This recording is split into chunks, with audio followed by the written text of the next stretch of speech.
Good afternoon, everyone. I'm Riley King, and happy Sunday, and welcome to Politics with Riley King. It's November 11, 2018. Let's begin. As you know, earlier in the week, we had the midterm elections, and we focused on the key races of the governor's race, the CD 1st District, and CD 2nd District. Let me tell you the winners of each of those categories.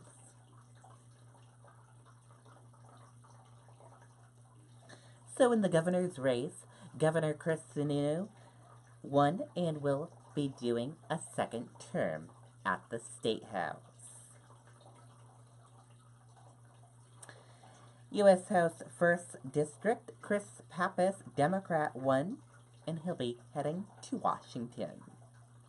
In U.S. House 2nd District, Democrat Annie Custer won, and she'll be heading to Washington as well. And for question 1, the yeses won. And for question 2, the yeses won as well.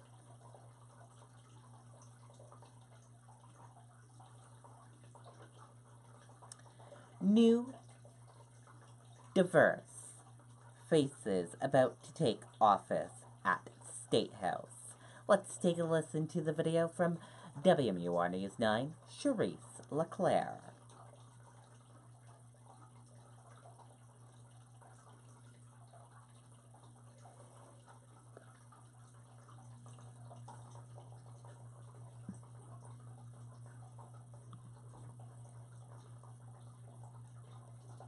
Out the door when it matters most. For more than a decade, he's been right there, everywhere. And when American jobs are on the line, he leads the charge. ABC's World News Tonight with David Muir is America's most watched newscast, and we thank you.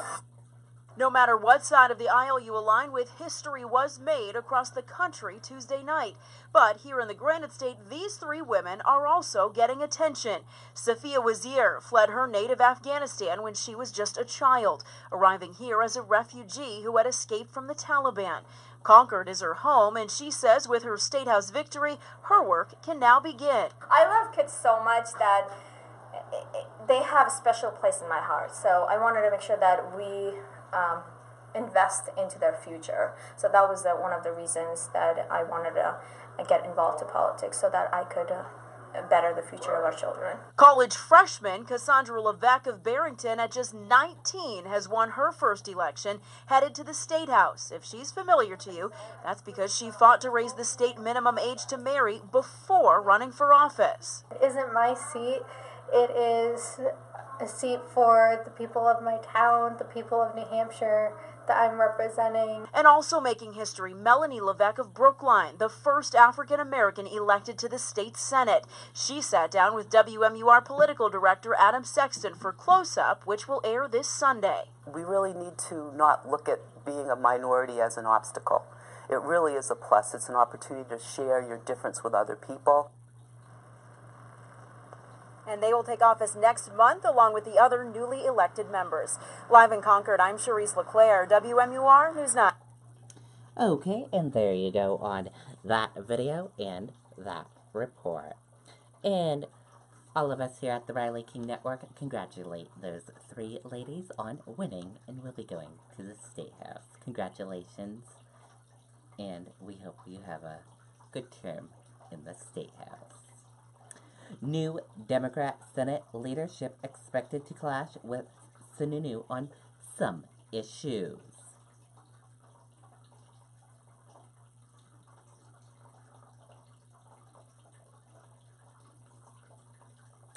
Let's take a listen to the video from WMUR News 9, Adam Sexton.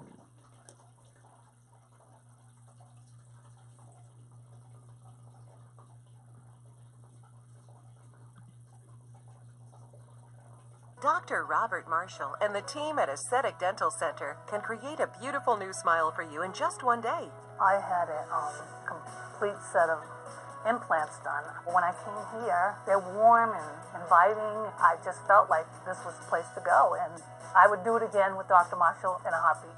He has changed my whole life. I can't thank him enough. Learn more about getting teeth in one day by calling Aesthetic Dental Center at 603-224-1743.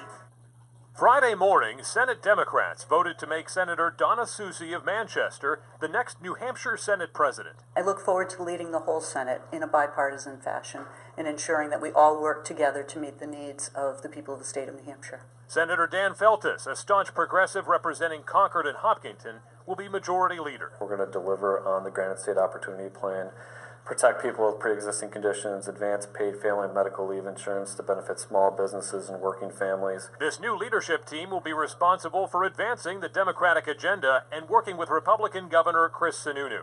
In that balance of power, there are likely to be clashes over issues such as gun rights. Democrats are expected to reverse one of the first votes taken by Republicans in the last session, the repeal of mandatory permitting to carry concealed firearms. But they're not saying it's a top priority. That'll certainly be a debate and discussion. It should be a debate and discussion. However, our Granite State Opportunity Plan, we're focused on job training, economic opportunity, and apprenticeships for people left out, left behind in this economy. In an interview for Close Up that will air in full Sunday morning, Governor Sununu says as long as he's in charge, constitutional carry is here to stay. If they try to repeal that, that's a veto for you? Well, yeah, it's the Constitution. I mean, it amazes me we have to pass a law to certify the Constitution in the first place. But yeah, there are certain things that are constitutional and that are just fundamental rights of individuals. While there's no doubt some partisan battles lie ahead, one policy area around which both sides have indicated a willingness to cooperate is mental health. Certainly look forward to working with him on mental health issues. I think a lot of those will be addressed in the budget. In Concord, Adam Sexton, WMUR News 9. Okay, and there you go on that video and that report.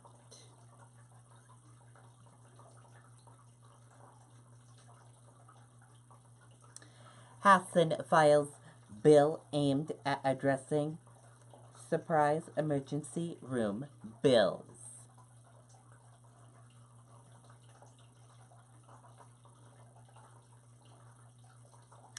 Let's take a listen to the video from WMUR News 9, Adam Sexton.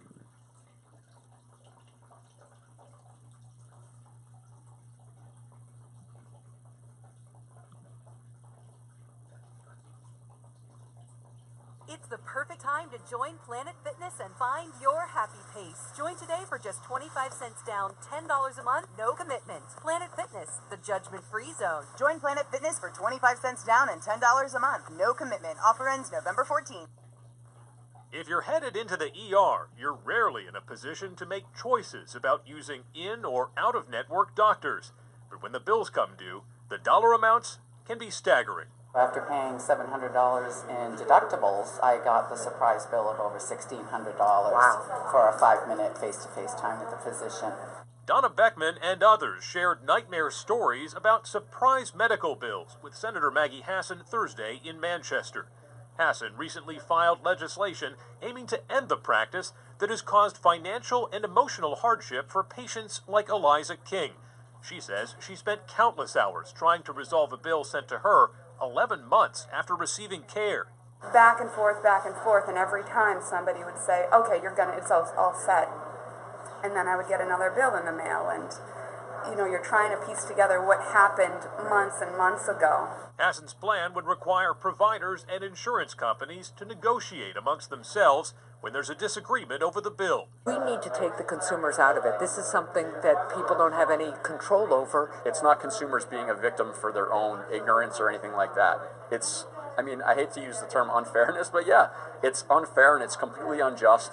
Senator Hassan has her colleague, Senator Jeanne Shaheen, teaming up with her on this bill, and she's co-sponsor of Shaheen's legislation to try to combat rising out-of-pocket health care costs for the uninsured and those on the individual market. And that's really also about incentivizing providers to join insurance networks and keeping the overall cost of health care down. In Manchester, Adam Sexton, WMUR News 9. Okay, and there you go on that video and that report.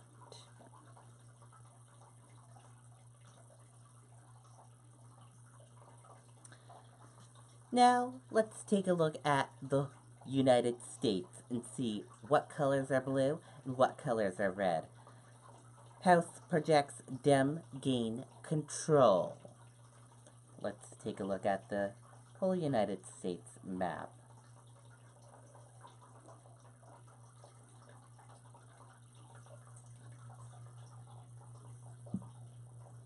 The Dems 225 and Republicans 201. And this is a look at the map. A lot of blue states for the Democrats and a lot of red states for the Republicans.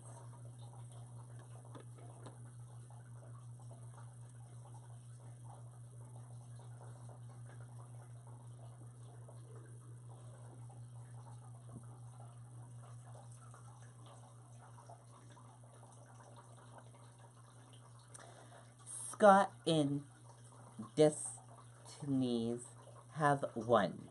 Conway says aimed recount in key Florida races.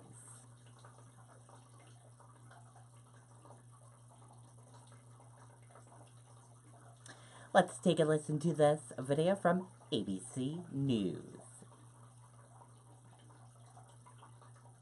Earned, so they can reach victories great and small.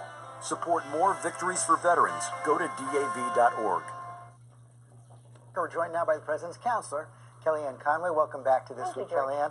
So we saw what the President said on Friday, which, raised a lot of eyebrows because of what the President said earlier this month. Just want to show everybody.